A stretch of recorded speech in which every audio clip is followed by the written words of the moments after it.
suite. Mais d'abord, l'édito international d'Europe 1. Bonjour Vincent Hervouette. Bonjour Dimitri, bonjour à tous. Vous nous parlez du 11 novembre, fête nationale. Oui, et le 11 novembre, on fête la victoire, mais surtout on honore les poilus, ceux qui ont résisté dans les tranchées obstinément, qui ont résisté à la panique, au froid, à l'épuisement, au gaz, à la folie, dans ces boyaux qui étaient des charniers, 4 ans de boucherie, 900 jeunes Français tués chaque jour sur le champ de bataille. Et avec eux, c'est pas seulement une génération qui a été décimée, c'est un monde qui a disparu, mais au moins l'ennemi a fini par être bouté hors de France. Alors on honore nos poilus et on pense au calvaire qu'endurent les soldats ukrainiens depuis bientôt 3 ans. Et chaque guerre a ses héros, Vincent. Valentina, 28 ans, a été enterrée à Kiev la semaine dernière, une convoyeuse chargée de donner les premiers soins puis d'évacuer les soldats blessés. Et Danil, qui servait dans la même unité d'infanterie mécanisée, c'est là qu'ils se sont rencontrés. Le selfie montre un couple d'amoureux, le cliché a fait le tour du monde. Elle a les cheveux orange, des piercings, des tatouages envahissants. Ils portent une barbe mal taillée et une boucle d'oreille. Ils sont jeunes mais usés. Ils ressemblent à tout le monde. Ils sont morts la même semaine au front. On ignore les circonstances, mais leur histoire est devenue aussitôt une légende. La propagande est parfois fleur bleue.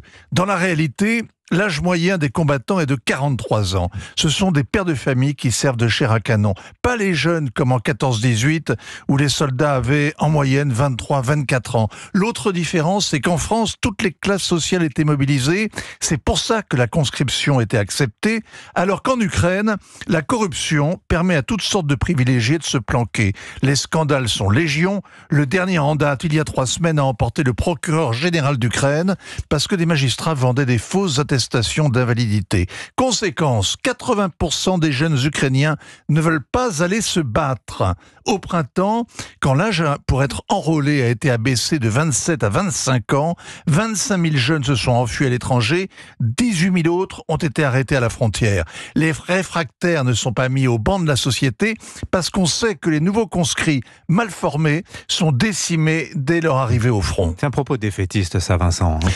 Le propos défaitiste, c'est d'affirmer qu'il n'y aura jamais de 11 novembre pour les Ukrainiens. Pas de victoire à espérer s'il s'agit de reconquérir la Crimée, de libérer le Donbass comme la France a récupéré l'Alsace et la Lorraine, de faire payer à la Russie des dommages de guerre et de juger ses dirigeants pour crimes de guerre. Cette victoire n'est pas un objectif, c'est de la pensée magique. Ça fait 5 jours que Donald Trump a été élu. Il n'a pas réglé la question comme il l'avait promis en 24 heures, mais il a eu Zelensky au téléphone, le Turc Erdogan aussi, qui peut servir de médiateur.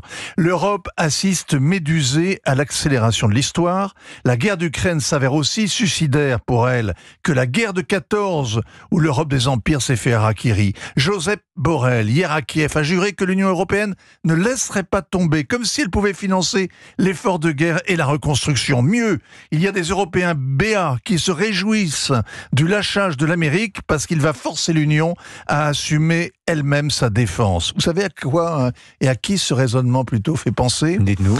À la veuve de guerre qui se console en se disant qu'il y a longtemps qu'elle voulait s'acheter une petite robe noire. Signature Europe 1, ainsi va le monde. Vincent Hervouette. Merci beaucoup, Vincent. 7h46.